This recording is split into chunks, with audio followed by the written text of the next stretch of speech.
Hello, folks. Hope you're well. I've had an interesting couple of days, and I thought I'd jump straight into it with some talking about the fact that I've had some phone calls with the Autism Diagnosis team about my diagnosis, and I can't remember if I spoke about this a few weeks back, but I was ringing them about just needing a bit of help and being, I was struggling with anxiety and things like that, and they were sort of talking to me about things I could do to help, and they at the time said to me, look, we've read your file, we've spoken enough times that we know that you're very, very, very likely to get your diagnosis. It's pretty much a foregone conclusion. You are just in the queue for the meeting where they sit and they talk about it with you, and then they decide whatever. Has a long queue, and I'm like 370th in that queue, and until that goes through, I'm just like in limbo, and there's nothing they can really do about that. They mentioned like if it got really severe, there was real big problems, they could probably expedite, but as I said to them, I don't really want to be stealing a place from somebody else. I'm not a monster, and it was more a case of getting their advice. So the last conversation we had was you know, just assume it's a yes and talk to work about it. And they sent me this lovely form talking about things that I could do to help, well, things work could do to adjust to help me. So things like advance notice of change, a culture of asking one question at a time, written instructions, working near familiar, understanding colleagues, or basically just accommodating me. And I said to them, well, I thanked him at first, and then I was going to talk to work, and then I thought, well, do you know what? I actually don't feel comfortable talking to work about it until it's a bit more concrete. So I asked the question of them, and I asked it in the autism groups I'm in, whether anyone knew whether, like, the Equalities Act, the Disabilities Act, all the different random acts that are supposed to protect us, whether that would cover somebody who hadn't had an official diagnosis. So my thought process was, if I'd gone to the doctors and everything and they'd gone, yep, confirmed, stamp on my forehead, job done, and it was done and dusted, that definitely feels like it would be covered. But in the limbo that I'm in, am I covered? It just felt like this lady just told me over the phone, yep, for all intents and purposes, just assume. But I was like, that's not really going to work if work decide that I'm being awkward or something, or I'm being a pain in the backside, and they just want to, like, reprimand me, and I'm going, yeah, but it's because of this, and they're like, yeah, well, balls to you. So, and I don't think they're going to be like that, don't get me wrong. I wouldn't be slandering my employer online. Do you know what I mean? They've been lovely so far. I just didn't want to put myself in a position where that could be a potential. So I asked a question, and nobody knew in the autism groups. And the lady that I spoke to at the diagnosis team was like, I don't know, we've got a meeting next week. We'll talk about it. And so they rang me back, and in that call, they again reiterated and went a bit further and said, look, you're just waiting for that. Yes, like there is just. She was like, I can't give you that today over the phone. I can't give it to you any quicker than you've already been told. But she was like, I have reviewed everything again. I am going through this. She was like, this is confirmed. You can identify this with your employer. You are protected. This is a thing. If they want to ring me and say, "Is this true?" I can say yes. She'll talk to them. She was basically just like, "This is done." Like she said, it would be ridiculous for anything to change between now and then that would kind of reverse it. She was like, "It's just a matter of waiting." So I said to her, "Look, if you're confident, I will go to work and I will tell them that this is the state of play. I am autistic, and that's that. And then I can pass." She was like, she was like, I can come on the call. I can, give them my details, and they can ring me. And basically, I went with that option because I kind of thought me rocking up with HR, my boss, and this random lady to tell them that I've had this diagnosis seemed a little bit militant and extreme. Like I would be, expecting wholesale, immediate like reactions, which is not the case. I don't really know what I'm expecting. I just needed to let them know because from my point of view, it's been a bit of a hard time adjusting to the fact that they want everyone to start going back into the office and all that kind of thing. And I'm like, look, I'm very comfortable in my box at home, just doing my work when I need to do it. I did have a bit of a hissy fit earlier today because we've got a new CRM system that I'm trying to learn, and I cannot do it. It's so hard. I've had so many training sessions about it, and I feel really bad because my problem is just that it's not intuitive for me, and it's just a new thing and I need to adjust to it and stuff like that. I mean, luckily I've already sent the email and all this kind of thing, so I'm hoping my boss has been told because I didn't talk to my boss. I just talked to HR, but I'm hoping my boss understands that when I'm telling him it's terrible and all of this, and I'm fuming. I spent 2 hours on it, and he was just like, all right, don't worry, get someone else to do it, and all of this. And I was thinking, hopefully he's seen the memo and he understands, because he's definitely used to me having these random moments of just it's too much and this is a pain. So. I forgot how I got onto that, but yeah. So today's been hard, and I'm thinking days like this are exactly the kind of day that I need them to know this for. Because I think if they thought I was typical and like everybody else in the team, they'd be like, "What the hell? Why is he struggling with this?" Whereas I said to him, "Can I get this written down? Like, it would be really useful to have a very, very clear instruction on how to do this that I can read and follow, because remembering how to do it in a month's time when I need to do it again because it's not my normal job, it's going to be impossible." And that's not that far fetched and different, is it? That's not just a me thing. That's a many people thing. But yeah, I feel like it's a bit of a load off my shoulders having told them now. I realise as I'm doing this that I haven't actually messaged my parents. So, Mum, Dad, if you're watching, that's why you got a text at like 2 p.m. on Tuesday the 8th, just to randomly tell you that I'd had that conversation, because I should have probably told you before I did a vlog about it. So this doesn't go out till 5:30. So here is your second notice. I'm a monster. But no, it's interesting because I'd kind of when I joined this group, it was like the rule of the group is you have to identify as autistic to be part of it. It's not for people who are kind of unsure or going through anything. And I was like, do you know what? No, this was after I'd spoken to the first lady who'd said it. I was like, no, I'm pretty much, and I'd done my panel thing with Kev and everyone at Comic Con last year, and in that they were saying, look, self-diagnosis counts. If you're in the queue, you're in the queue. Whatever, it doesn't matter, it doesn't change anything. So I've kind of been going through this since October, maybe a bit before, of just thinking, do you know what? No, I do consider myself to be, definitely already diagnosed, if that makes sense. So, but there is always that niggling in the back of your mind of like what's the word, your sort of, I don't know, I'm just stealing an identity that I haven't been given yet. That was kind of the worry. So being told by this lady, who is the person who's going to sign it off at the end anyway, she's literally the person responsible for filling out the paperwork. And then the first lady was that, and then the second lady is the lady I've been dealing with post-diagnosis. She started getting in touch with me already because she's like, look, you need help now that you're not going to get until after normally, but you need it now. So here I am. And yeah, that's been really useful. And I'm going around in circles a little bit here, but what I'm trying to get at, I guess, is I know there's loads of you who are in the same boat as me. You've either not kicked it off or you're waiting, and I want you to know you're protected by law. It's worth talking to your teams to get them to get you the list that I got sent, because that list was very cool. I haven't really communicated that list properly to work yet, because I don't really know what I need. What I need is to be able to stay at home and only come in for necessary stuff that's clearly defined. I don't want to go into work on like just come in on Friday and just doss about, because I don't know anything then. I'm like, what do I dress? What do I do? Where do I sit? How do I act? What do I do? What am I going there for? Do I need to try and get everything done before Friday? Because the last time I went in, it was a complete write-off. It was like I basically achieved nothing that day, because I was just wandering around listening to people talk that I could have listened to over Teams. It was a very weird day. And I just need that to be a lot more firmed up. And that's been interesting to acknowledge, because in the past, I'd have just gone in thinking, well, I don't really know. And I'd have just been completely nervous and weird all day. But knowing in advance that it was natural to feel that way and I was going to feel that way was quite good. I do feel like we're still adjusting to a lot of it at home. I randomly, what did I do? I was telling Emily about it, and she just didn't respond. Teenager stuff, really. She was just like, meh. I was talking to her about it all, and I was just like, yeah, turns out pretty similar to I'm just an adult version of Ollie. And she's like, all right, yeah, whatever. I mean, she probably knows. She's known me for 13 years. She's had to live with me 1-to-1 for, well, 1 to 5, whatever, for 13 years. She's kind of probably seen the parallels.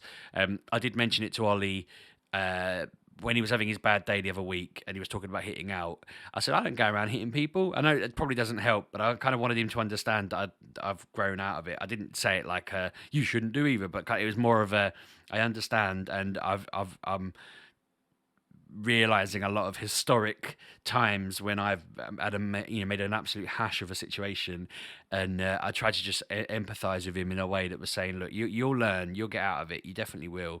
I feel quite lucky that I didn't go through that phase of hitting people. I don't remember going through that anyway. I might get an update now, tell him I did it all the time, but I don't remember. I remember there's plenty of terrible, ridiculous situations I was in over the years.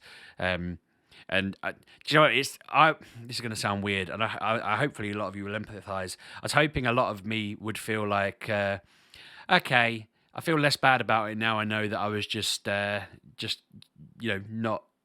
not understanding myself or whatever, but it hasn't really helped. It hasn't really. I was kind of hoping I'd be like, yeah, not that I've done anything that bad, but you know what I mean? I was hoping that embarrassing things or silly situations or times when I've not particularly been good at maintaining a friendship or whatever, I'd be like, yeah, well, turns out, I'm not a typical person.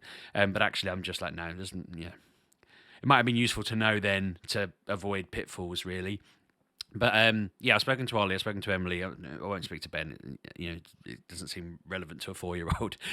It's a weird one for Claire to have to figure out now, I guess.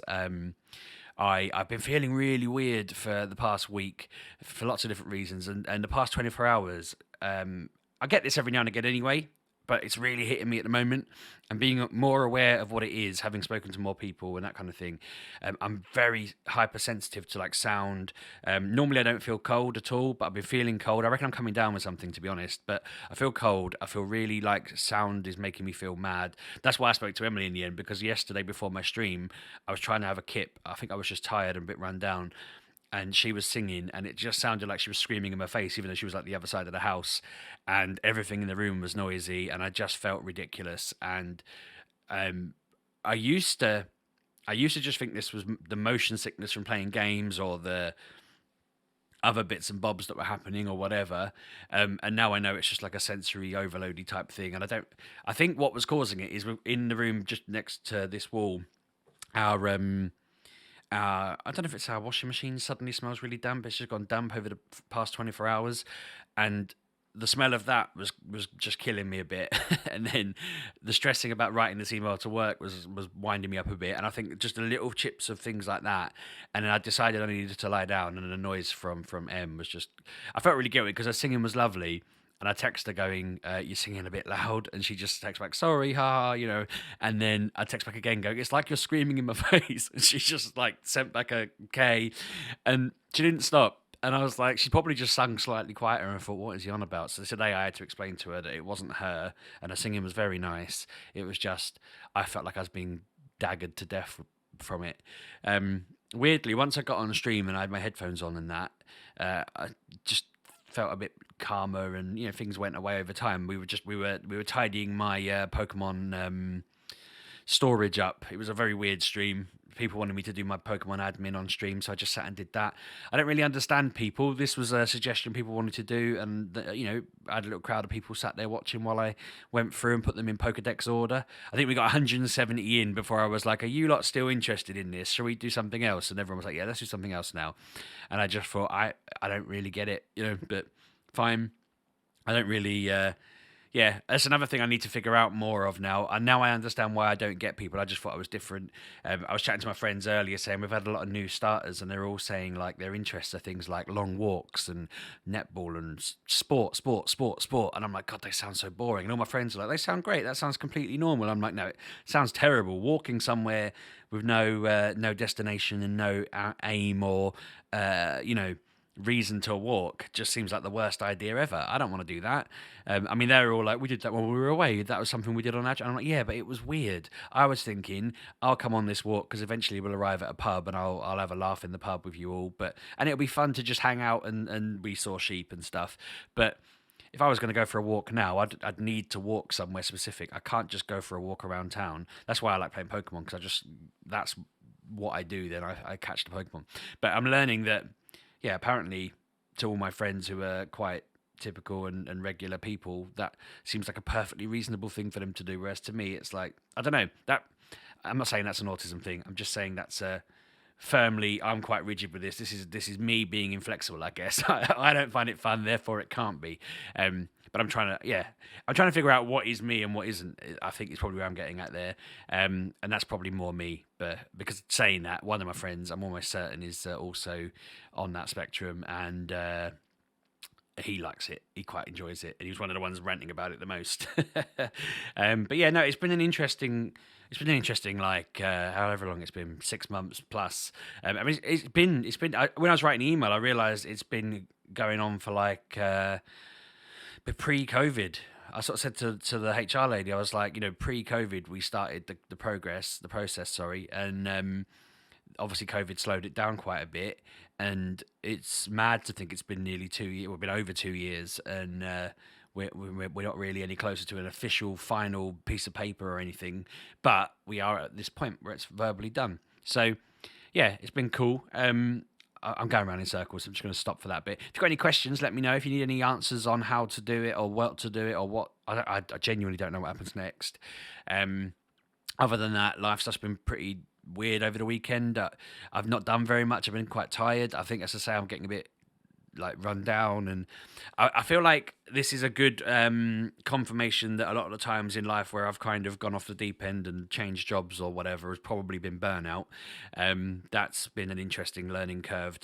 I've read a lot of it about autism burnout and realised that I think I've been going through phases of just going, right, I'm completely broken, I'm off, and learning to cope with that and not do that is probably going to be a useful tool. But yeah, my weekend was just lounging around, feeling exhausted. I took Emily had her friend round Saturday night, so I took her and I told her she'd been going to Waterstones to buy manga, and I told her there was a really good comic shop in Peterborough that she should go to instead. So she got all of her friends in the car. I drove them into town. They went around for a bit, then I had to meet them and take them to this comic shop. And it was all kind of built around, this is the best place in Peterborough to get this anime and this manga, sorry. And we got there and it was bloody shut because it was Sunday. So I spent about £500 million on petrol to get into Peterborough and back. The 20 quid I put in last week has managed to do me like 60 miles or something ridiculous. Maybe not that, maybe a bit more than that. I think it was like 90 miles, but a shockingly low amount of distance. And yeah, I just felt a bit embarrassed. I dragged them all the way out there for nothing, essentially. They were all a bit like, oh man, did you not check? I'm like, no, I didn't even think. I swear I've been in there on Sundays before. They must have just changed their policy or whatever. But she was a bit disappointed, so she was desperately she wants to read Death Note. She read the first one. I can't find anywhere I'm willing to get her the other 12 books off the internet. They're all like a tenner each or whatever, and it just seems a bit expensive. And she's refusing. I've got an app where she can read them for free, but she doesn't want to read them on virtual. She doesn't like holding her phone or looking at them on a screen. She wants to hold the book in her hands. And I'm like, well, you can't afford to hold the book in your hands. Hold the app. But she's not having it. So yeah, we're just at this impasse, whatever the word is, where she wants to get the books, and I can't afford to be fulfilling this habit. Although it does feel weird keeping my daughter from reading books. But she wants to read Death Note, Hunter x Hunter, My Hero Academia, all those sorts of things. Her and her friends are heavily into that. Her friend came round. I was like, I wonder what they're up to up there, giggling away and all of this. The next morning, it turns out they were learning Korean. I was like, what? Okay. They were learning Korean together. And they were telling me all the words they'd learned and all the things they'd learned. So bless them. They are proper little anime manga geeks at the moment. It's their big thing they're into, and good for them. That is everything. Oliver's good. Everything's fine with him at school. He's going on his trip. Claire's DBS came in, which was a surprise because we thought it was going to come in late. School was saying, oh, sorry, we screwed up and we'll try and bend the rules and see if we can get you on the trip and all of this. But then it turned out they didn't need to. It's all sorted. So I have to pay them, I think it was 180 quid or something, 150 quid for him to go on this trip.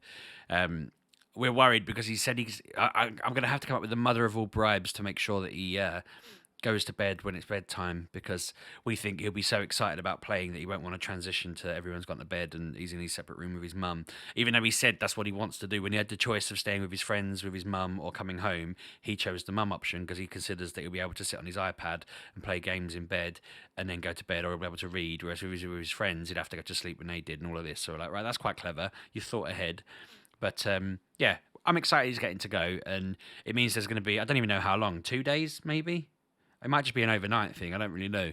But at some point, I have to just have Ben and Emily here while Claire and Ollie are off gallivanting at this trip, which would just be climbing up stuff and all of that. But I mean, Claire's a bit nervous because you can imagine. Part of me thinks I maybe should have gone, but it would have been a lot harder for me to get the DBS sorted in time. Claire already has one, so it's a matter of just printing it out again. Yeah, it's. I'm a bit nervous. I'll keep Claire on speed dial, or she'll keep me on speed dial. I won't need to ring her, but we'll see how it goes. I mean, I'm sure I'll update you if it goes one way or another, really, but it seems all good and everything seems all right. I think Claire's just knackered at the moment because she's super busy as well, so she's just constantly working, which is, the usual grind. But other than that, we are pretty much all good. I'm excited that the diagnosis is pretty much done. I never really doubted it was going to come through because filling out the form was a little bit eye-opening in itself. And the more I learn, the more I'm like, yep, that's completely on the nose. So I'm glad that a number of professionals have now confirmed it, and they went to great lengths to make sure that it was legally and logistically safe and right for me to tell work, and it was. So crack-a-lackin', all good. I can talk about it on here without feeling like an imposter, which is great. It's a load off. But yeah, thanks for watching. Hope you're all well. Let me know how your weekend and your week's going and all that stuff. Chat to me in the comments, questions, answers, whatever it is. Just slap it all down there. The more comments, the better. And I'll catch you all soon. Cheers.